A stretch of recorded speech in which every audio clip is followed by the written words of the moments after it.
the news we crave. Under neon lights we take a stand.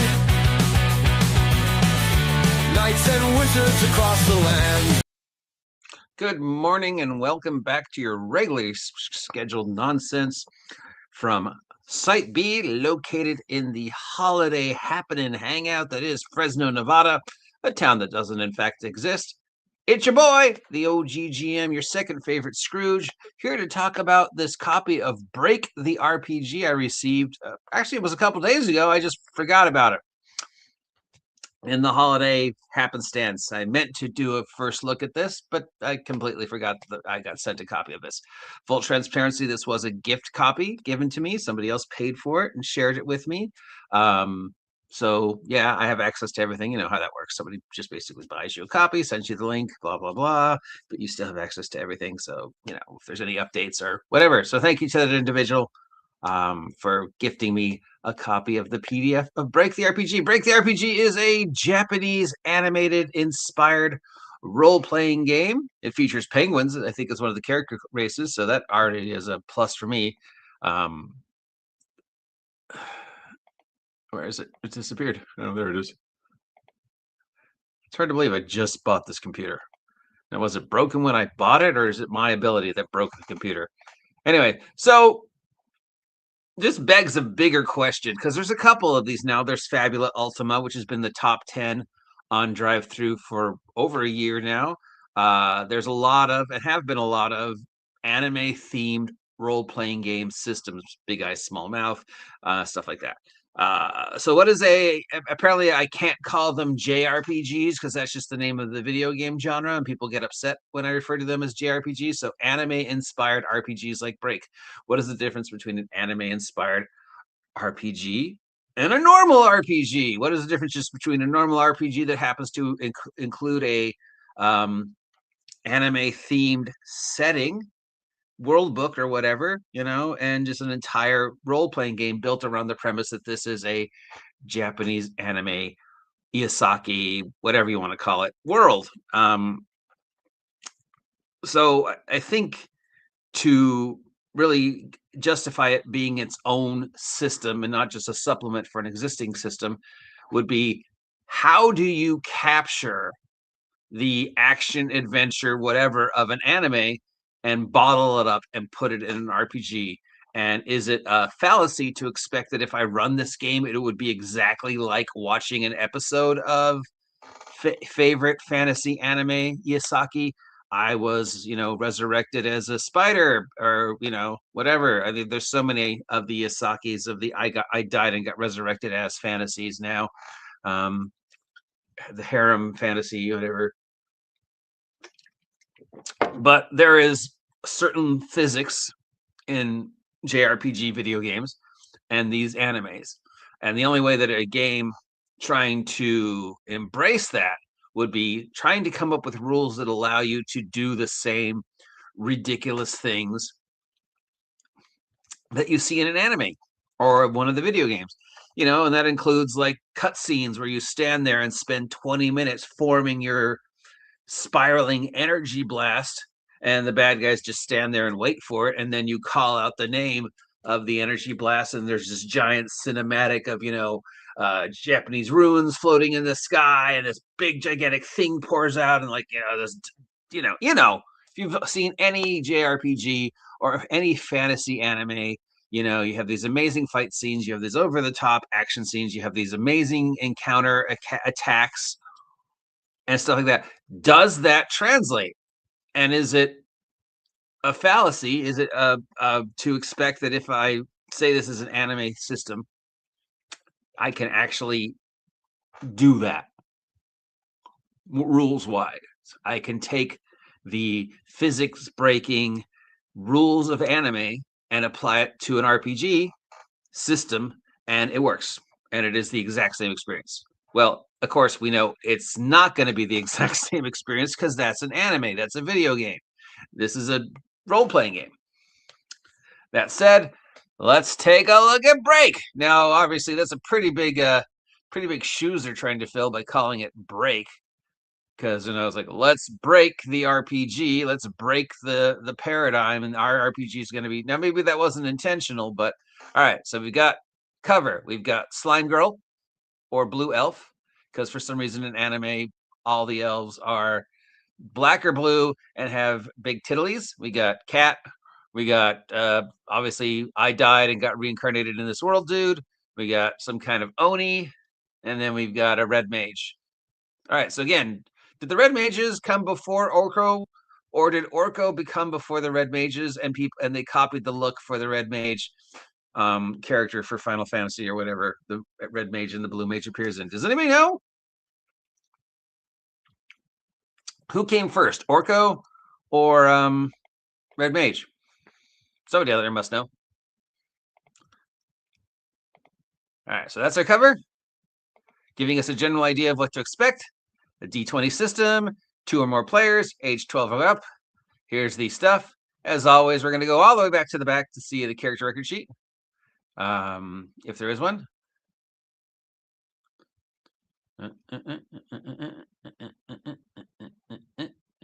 What the? Looks like there's a little.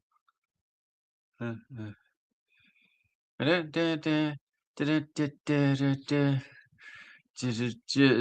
I thought my appendix were big. That did not come out right. Okay, we've got some rules for crafting. We got some rules for what to do during downtime. Always good. We got some rules for ailments. So this is like the appendix where they recreate, tables and stuff. Combat. How about a character record sheet? Because that's usually the first thing that I'm going to look at. Is okay. Just a lot of appendix, don't you? A lot of appendix. Is this the sheet? Is this it? All right. So we got name, calling, species, homeland, language, history, purviews, description, attack, combat rules, defense rules.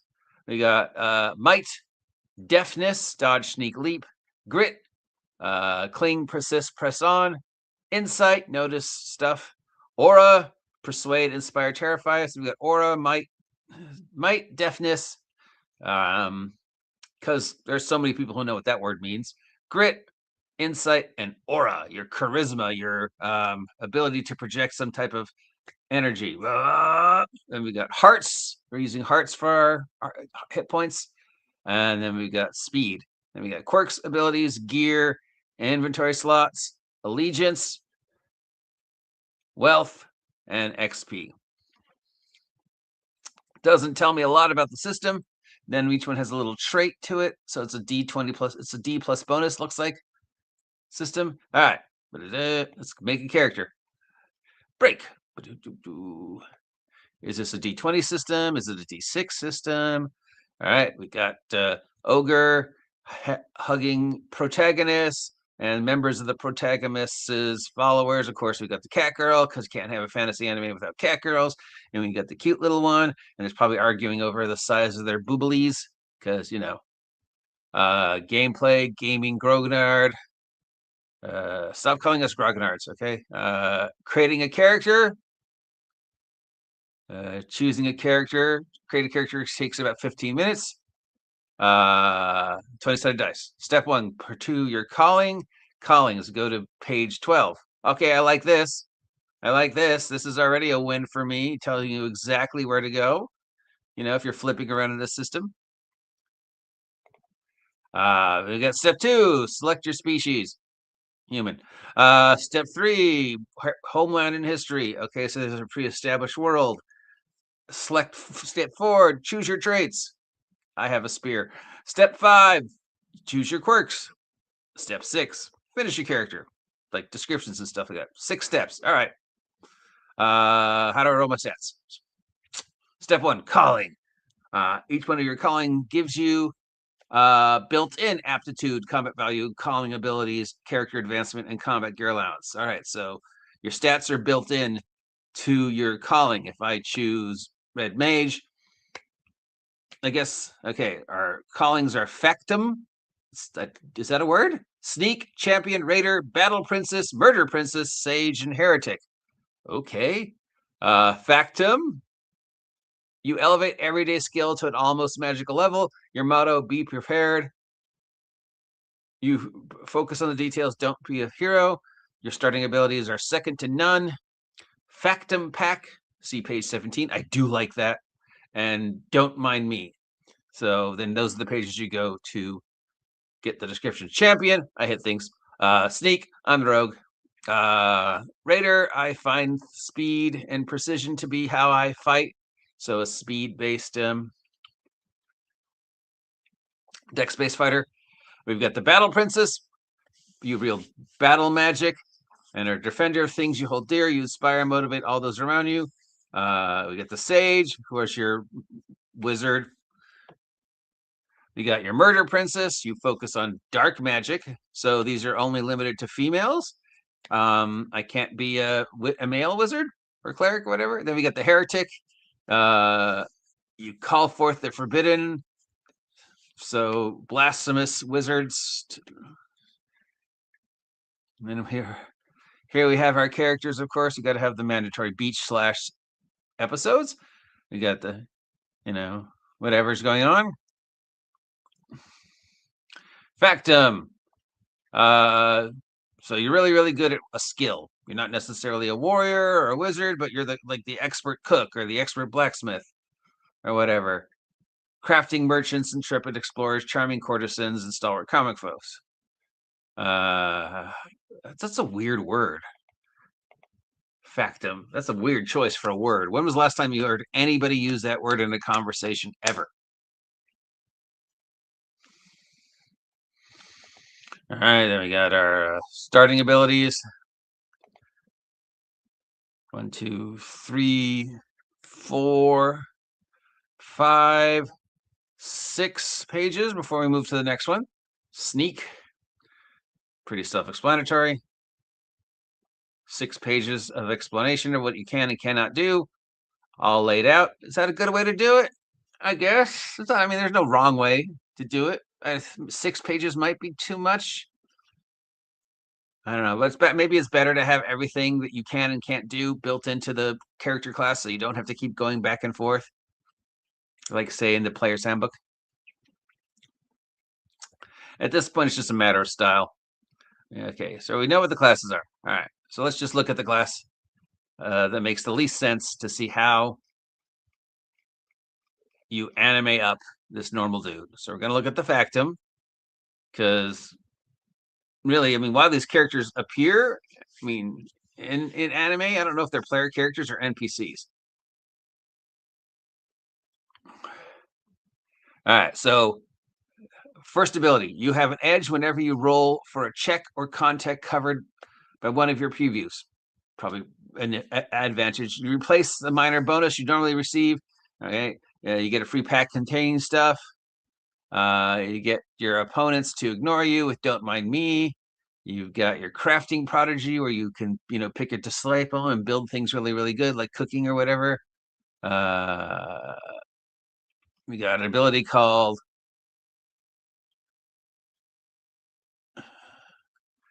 Folklorist. Consumable material to act as a deterrent to an unearthly adversary. All right, but the thing in here really feels like anime worlds. Maybe we should go to the combat section, right? Because that's going to be where we're going to find the how does this play anime? So we've got quirks. Okay, playing the game. Plays 210. So really, other than this having apparently penguins,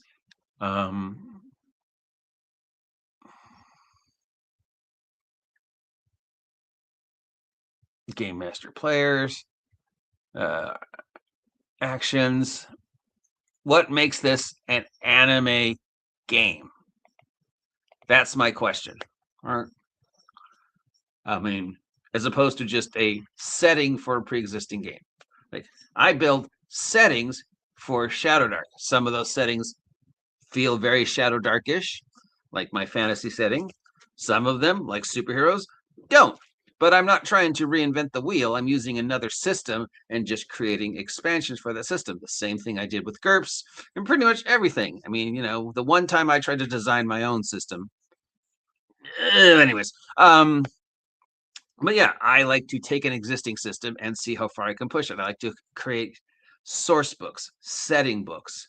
What is the difference between an anime setting book, like, I don't know, GURPS anime, GURPS martial arts, and designing a whole game from bottom up to try and capture that feel? What makes this a anime flavored game? Is it just this, you created this anime setting that's, copy and paste of the hundreds of different fantasy anime settings? Is it the fact that you include anime themed races and classes like a red mage? Again, who came first, Orko or the red mage? Et cetera, et cetera, et cetera. So that's the big question: is can I emulate an anime, role play, a JRPG action adventure game, and fit all that into D20? And what does it work, or does it lay the expectations too high? Because I mean, honestly, you cannot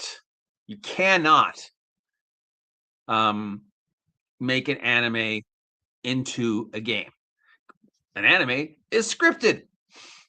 You know exactly what's going to happen in the anime because somebody wrote it. There's no unexpectedness. There's no randomness. Second, you have the access to things like art, where you can actually detail something ridiculous, like, taking 20 minutes to build up your ultimate attack, and then that attack firing and devastating the countryside to take out the epic boss. And during that 20 minutes, nobody did anything. Hey, what's he doing over there? Looks like he's forming his ultimate attack. Why is it taking so long? I don't know. Shouldn't we just shoot him while he's... No, but he's just standing there. No, we can't shoot him. Why not? It's the rules. We've been doing this for like 8 minutes. Yeah, he's going to be doing that for like another 10 more. And we're just supposed to stand here and wait. Yeah. No, fuck that. I'm stabbing him in the shirt. And then, of course, after the devastating energy blast, the city's fine. Oh, that devastating energy blast yesterday that destroyed half the countryside? No, we're fine. We're fine. I mean, other than just establishing amazing rule of cool and, okay, you want to do this, make a roll that happens, describe it to me. Does anybody remember how much this cost?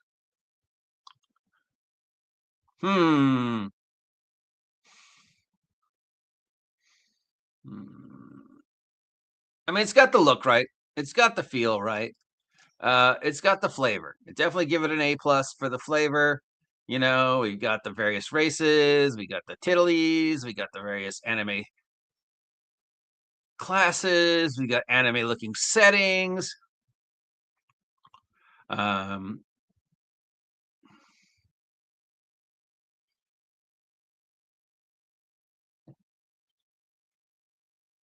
It really just breaks down to, how do you translate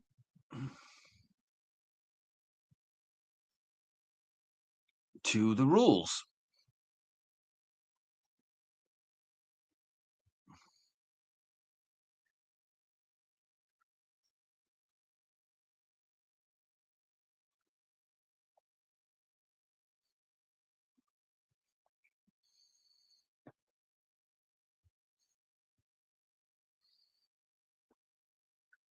I don't know. I'm going to give it, for capturing the feel, definitely have done the research, definitely have captured the feel. Would like to see a little bit more world building. The fact that we're still going through the combat section, and it's already like 12, 15 pages. I want to remind everybody that the entire combat section in Shadowdark is 1 page. 1 page. It takes Kelsey 1 page to describe how combat works in Shadowdark.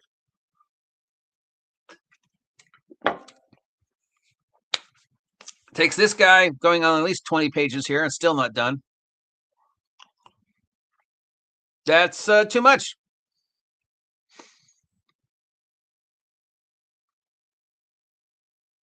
Yeah. Okay. How about a little bit more world building and a little bit more how to do epic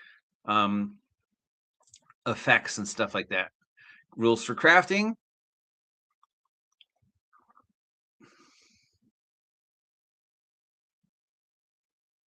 Because we got to have crafting because JRPGs have crafting.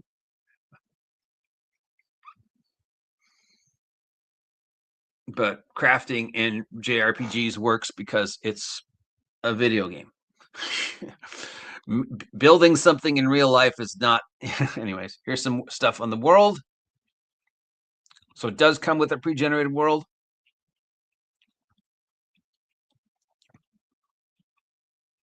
Looks like it's a world of islands. I do love me some islands. Descriptions of the different islands and different settings. Well, we got to have floating islands. Of course, we got our floating islands. So we got all the thingies. So somebody definitely went to a lot of work to designing the world. Here's the make the energy thing. It's outer world, elsewhere's, game master's guide, how to run the sessions, blah blah blah blah blah. Art, we got a lot of art. Art appears to be very young, individual friendly. There's no tentacle porn going on or fan service or anything like this. So definitely it's designed for a younger crowd, or at least trying to be a little bit more approachable than say, oh no, she fell over and we saw her panties or whatever. Which is good. I don't remember how much this cost. I thought it was probably a $40, $50, $60 game, right? So it's got all the things. It's got all the things you expect in an anime game. It's done the research. It's done the work. We've got the world. We've got the races, but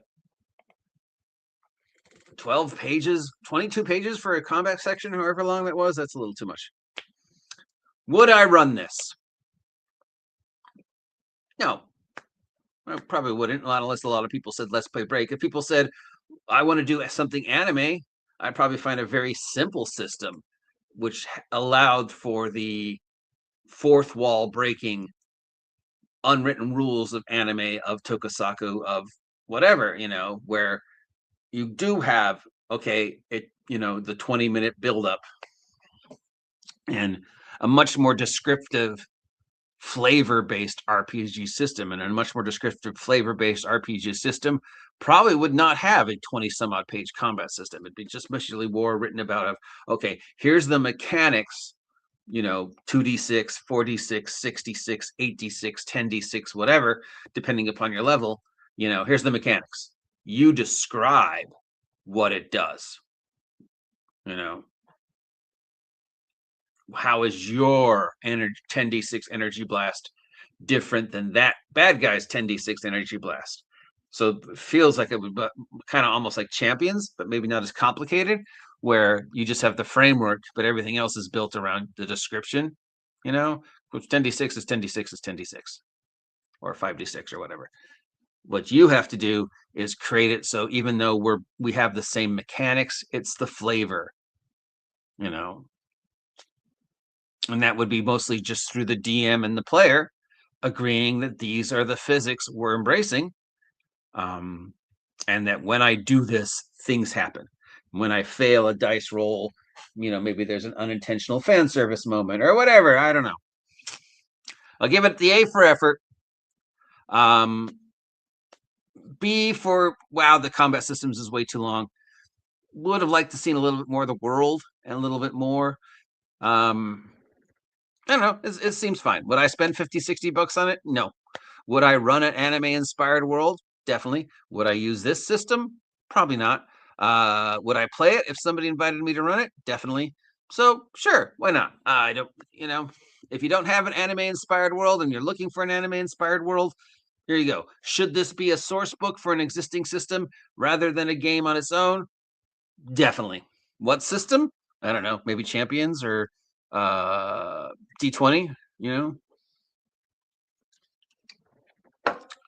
Does it need, yeah. So just back to where we started. Does it need its own source book or its own game? Don't have the answer. Maybe you do. I don't.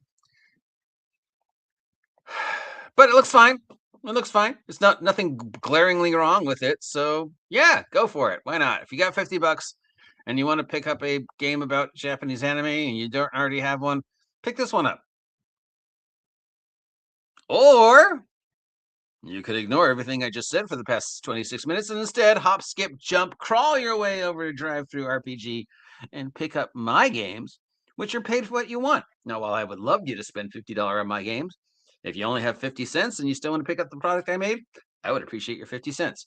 Support the oggm. Help me hit 2,300 subs by January 1st, and we'll do something crazy. Until then, enjoy your Friday, and I'll talk to you later.